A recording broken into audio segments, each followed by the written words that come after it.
श्री शिवाय नमस्तुभ्यम। जय माता रानी। दोस्तों, आपके अपने चैनल धर्म साधना में आपका बहुत बहुत स्वागत है। भगवान भोलेनाथ और माता पार्वती की कृपा सदैव आप और आपके समस्त परिवार पर बनी रहे। दोस्तों, आज की वीडियो में एक बहुत ही अचूक उपाय आपसे शेयर करने वाली हूँ जो इस पूरे सावन के महीने में आप कभी भी कर सकते हैं। जैसे कि अभी सावन का महीना चल रहा है, फिर बीच में अधिक मास आएगा 18 जुलाई से 16 अगस्त तक, तो आप इस बीच में भी कर सकते हैं, या फिर 31 अगस्त तक जब सावन समाप्त होगा उससे पहले आप कभी भी कर सकते हैं। और ये उपाय आप किसी भी मनोकामना से कर सकते हैं। मतलब घर में अगर सुख समृद्धि की कामना है तब भी आप कर सकते हैं। कोई बहुत पुरानी दबी हुई इच्छा है जो चाहते हैं कि पूर्ण हो जाए, बहुत समय से प्रयास कर रहे हैं लेकिन वो आपकी मनोकामना पूर्ण नहीं हो रही है, तो इस उपाय को कीजिए और प्रयास कीजिए, निश्चित ही आपको लाभ होगा। कोई भी आपकी मनोकामना, जैसे कि सरकारी नौकरी की कामना हो या फिर मनचाही नौकरी की कामना हो, जीवन में सफलता पाना चाहते हो, नौकरी और व्यापार में सफलता पाना चाहते हो। बहुत से लोग हैं जिनको मान सम्मान नहीं मिलता है, समाज में परिवार में मान सम्मान की प्राप्ति अगर आपको चाहिए तो आप इस उपाय को कर सकते हैं। नाम और शोहरत चाहते हैं तब भी आपके लिए ये उपाय बहुत श्रेष्ठ उपाय है।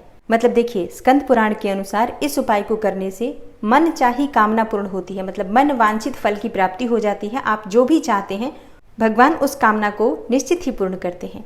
शास्त्रों के अनुसार प्रत्येक व्यक्ति को अपने जीवन में कम से कम एक बार ये कार्य जरूर करना चाहिए। तो आज की वीडियो बहुत महत्वपूर्ण है, पूरा जरूर देखिए। अच्छी लगी वीडियो तो लाइक भी जरूर कीजिए और शेयर भी जरूर कीजिए फैमिली फ्रेंड्स के साथ। चैनल पर पहली बार आए हैं, अगर अभी तक आपने चैनल को सब्सक्राइब नहीं किया है तो आज की वीडियो अगर आपको अच्छी लगे तो चैनल को सब्सक्राइब करके बेल आइकन को जरूर प्रेस कर लीजिए। इससे ये होगा कि इस चैनल पर जो भी नई वीडियो अपलोड होंगी उनकी नोटिफिकेशन आपको सही समय पर प्राप्त होगी। तो अब देखिए, सबसे पहले प्रश्न उठता है कि किस दिन हमें ये उपाय करना चाहिए। वैसे तो आप ये उपाय किसी भी दिन कर सकते हैं, सावन का हर दिन बहुत महत्वपूर्ण होता है। लेकिन अगर आप सोमवार के दिन करते हैं, शुक्रवार के दिन करते हैं, गुरुवार के दिन करते हैं या बुधवार के दिन करते हैं, मतलब इन दिनों को शुभ दिनों की संज्ञा दी गई है। क्रूर दिनों में मंगलवार और शनिवार रविवार आते हैं। तो अगर आप शुभ दिनों में करते हैं, सोम मंगल शुक्र और बुध, इन दिनों में करते हैं तो ज़्यादा श्रेष्ठ होगा। बाकी अगर आप चाहें तो मंगलवार के दिन भी कर सकते हैं, कोई समस्या नहीं होगी। बात करते हैं उपाय के बारे में। देखिए, ये उपाय आपको शिव मंदिर में करना है और शिव मंदिर में जाने के लिए सबसे पहले पूजा की सामग्री ले लीजिए। विधि विधान से भगवान शिव की पूजा आराधना कर लीजिए। जैसे कि जलाभिषेक के लिए आपको जल चाहिए, इसके साथ ही भांग धतूरा बिल्वपत्र इत्यादि ये सभी चीज़ें आप ले सकते हैं जो आपके पास उपलब्ध है। पंचामृत चाहे तो ले सकते हैं या फिर कच्चे दूध में केसर मिलाकर ले सकते हैं या सिर्फ कच्चा दूध और मिश्री मिलाकर भी ले सकते हैं। तो अपनी सुविधा के अनुसार जल द्वारा या फिर पंचामृत के द्वारा या फिर दूध के द्वारा भगवान शिव का अभिषेक कर लीजिए। जो सामग्री आपके पास है उसी से विधि विधान से भगवान शिव की पूजा कर लीजिए। भगवान भोलेनाथ के मंदिर में एक शुद्ध घी का दीपक प्रज्वलित कर लीजिए और कपूर से भगवान शिव की आरती कर लीजिए। और अब आपको ये उपाय करना है। अब देखिए, भगवान भोलेनाथ के मंदिर में जाकर घंटा बजाने का कार्य ये तो आप सभी ने किया होगा। घंटा बजाने का शास्त्रों में बहुत अधिक महत्व माना गया है। शास्त्रों के अनुसार मंदिर में प्रवेश जब हम करते हैं और तब हम जब घंटा बजाते हैं तो इसका संकेत होता है कि हम भगवान से अनुमति मांग रहे हैं मंदिर में प्रवेश करने की और पूजा करने की। तो इससे मन और मस्तिष्क के सभी चक्रों को खोला जाता है। वहाँ सभी जो देवी देवता विराजमान होते हैं उनको अपनी तरफ आकर्षित किया जाता है, सबकी अनुमति ली जाती है। इसके लिए ही प्रवेश करते समय सबसे पहले घंटा बजाया जाता है। और इसलिए मंदिर में जो घंटा बजाया जाता है, जब वो घंटा लगाया जाता है तो इस बात का ध्यान रखा जाता है कि उसकी ध्वनि बहुत दूर तक जाए। ऐसा कहा जाता है कि मंदिर का घंटा जब बजता है तो इससे जितनी दूर तक उसकी ध्वनि जाती है घंटे की, उतने दूर तक की नकारात्मक ऊर्जा दूर हो जाती है। मतलब उतने दूर तक किसी भी प्रकार की नकारात्मक ऊर्जा नहीं बच जाती। इसलिए मंदिरों में विशेष रूप से अधिक ध्वनि वाले घंटे लगाए जाते हैं, गूंजने वाले घंटे लगाए जाते हैं। शास्त्रों के अनुसार मंदिर का घंटा बजाने से ईश्वर को जागृत किया जा सकता है। घंटा बजाने से देवता गण प्रसन्न होते हैं।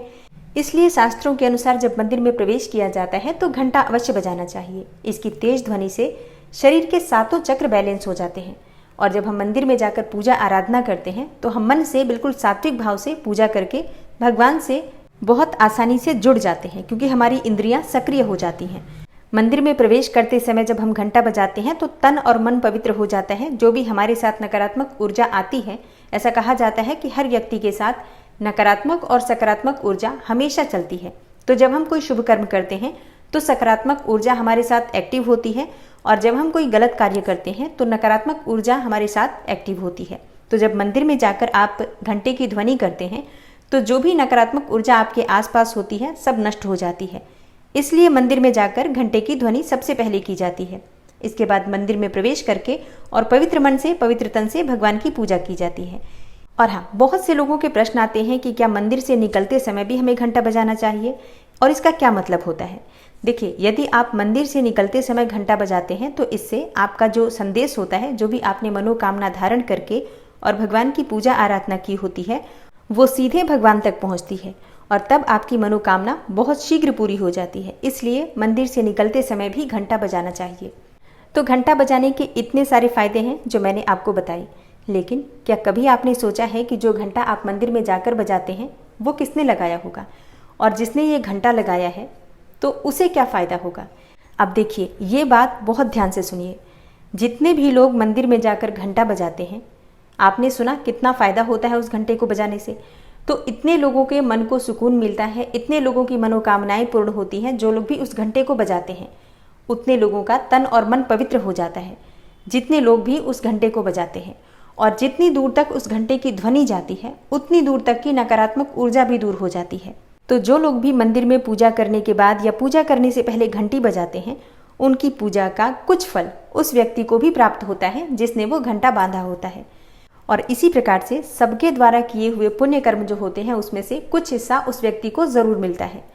तो अब देखिए, घंटा बांधना कितने बड़े पुण्य का कार्य है। तो जो व्यक्ति घंटा बांधता है, जिस भी मनोकामना से बांधता है, उसकी मनोकामना इसलिए पूरी हो जाती है कि बहुत सारे लोगों की दुआएं, बहुत सारे लोगों का पुण्य फल उसे प्राप्त होता है। और इसलिए शास्त्र कहते हैं कि अगर मंदिर में घंटा बांधा जाता है तो घंटा बांधने वाले की मन चाही मुरादें पूरी होती है, मन वांछित कामना पूर्ण हो जाती है।